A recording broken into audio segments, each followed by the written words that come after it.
Have you ever stopped to think about how the best decisions you make, they almost always come from the best conversations? It's this really simple but super powerful connection. The way we talk to each other, well, that directly shapes the results we get, from huge, complicated projects all the way down to the tiny choices we make every single day. So to really see this in action, we're going to go somewhere a little unexpected. The brunch table. Seriously, what can a simple conversation about what to eat teach us about making great decisions together? Turns out, a whole lot. Okay, so let's set the scene. We're about to dive into a conversation that, on the surface, looks totally normal, totally everyday, but if you look closer, hidden inside are the exact skills that lead to amazing teamwork and even better outcomes. Just picture it. Two students, John and Alex, sitting at a cool new cafe. All they have to do is figure out what to order. Simple, right? But I want you to pay really close attention to how they talk to each other, because that's where the magic happens. So, let's meet our two communicators. Now, the key thing here isn't that one of them is better than the other. No way. It's that their different styles actually work together perfectly. They complement each other. So on one hand, you've got John. He's calm, confident, and he's great at getting the ball rolling. He's the one who puts the first idea out there. And then you have Alex. He's friendly, curious, and he's fantastic at taking an idea and building on it. You've got the initiator and the collaborator. It's a really great dynamic. All right, let's zoom in. We're going to break this conversation down piece by piece, turn by turn. You'll see exactly how they get to such a great decision, and it's going to look totally effortless. So John kicks things off. Now, notice what he does. He doesn't start with a demand, like, I want this. He starts with a positive, shared thought.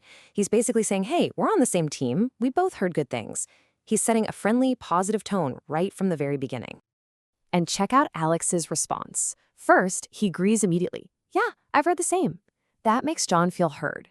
Then he pivots with a question that turns it from just a random thought into a shared mission. And this move right here, it's absolutely crucial. By asking, what do you think, Alex is signaling that he respects John's opinion. He's making it crystal clear that this is going to be a team effort. He's literally opening the door for them to work together. And John walks right through that open door. He gives a specific idea, but listen to how he frames it. A safe start. That language is just brilliant. It's not a demand, it's just a low-pressure suggestion. It's super easy for Alex to respond to. And that's how you do it. That's how you move a conversation forward without being pushy at all. Proposing a safe start is like an open invitation for feedback. It makes it really easy for the other person to either jump on board or suggest something new. Okay, now watch what Alex does here. This is so good. He doesn't just shoot down John's idea. First, what does he do? He validates it. Good idea. He shows respect.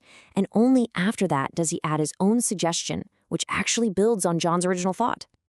This right here is what we call the validate and build technique. And let me tell you, it is incredibly powerful. You make the other person feel heard, you make them feel respected, and that makes them so much more open to a new idea. And the result? You end up with a better idea that feels like you both created it together. And here's the proof. John's response is just pure excitement. Perfect. He instantly gets why Alex's build is better. They get to try more food. They landed on a decision that's way better than what either of them would have come up with on their own. So, that little conversation, that wasn't just an accident. It wasn't just luck. It was driven by some really important skills that were kind of hidden under the surface. So let's unpack them. Let's look at what was really going on. First up, active listening. This was Alex's superpower. He wasn't just sitting there waiting for his turn to talk. No, he really heard John's idea. And that's why he was able to validate it and then build on it. It's all about listening to understand, not just listening to reply. Next, we have clear expression. And this was all John. His suggestion of a safe start was perfect because it was specific enough to get the conversation moving, but it was also open-ended enough to invite collaboration instead of just a simple yes or no. And when you put those two skills together, you get this. Collaborative decision-making. Their final choice wasn't just a compromise where nobody's happy. It was a true win-win. It wasn't John's idea, and it wasn't Alex's idea. It became their idea. And you know what? They ended up with a better brunch because of it. So how does this whole brunch thing actually help you in your everyday life? Let's get to the big takeaway here and really talk about why this all matters. Well, because by breaking down this one tiny little chat, We've basically seen a roadmap for how to share your ideas without being aggressive, how to listen in a way that truly makes people feel valued, and how working together almost always gets you a better result. And these aren't just little conversation tricks, these are fundamental life skills. So here's the bottom line. Good communication, it's not about using big, fancy words or winning an argument. It's really just about clarity, respect, and working together. And when you get those things right, you'll find that making decisions gets a whole lot easier, and your confidence in pretty much any situation, well, it just starts to grow naturally. So I'll leave you with this question. Just think about the next conversation you're going to have. Maybe it's at work, maybe it's with your family, or maybe it's just figuring out what to watch on TV tonight.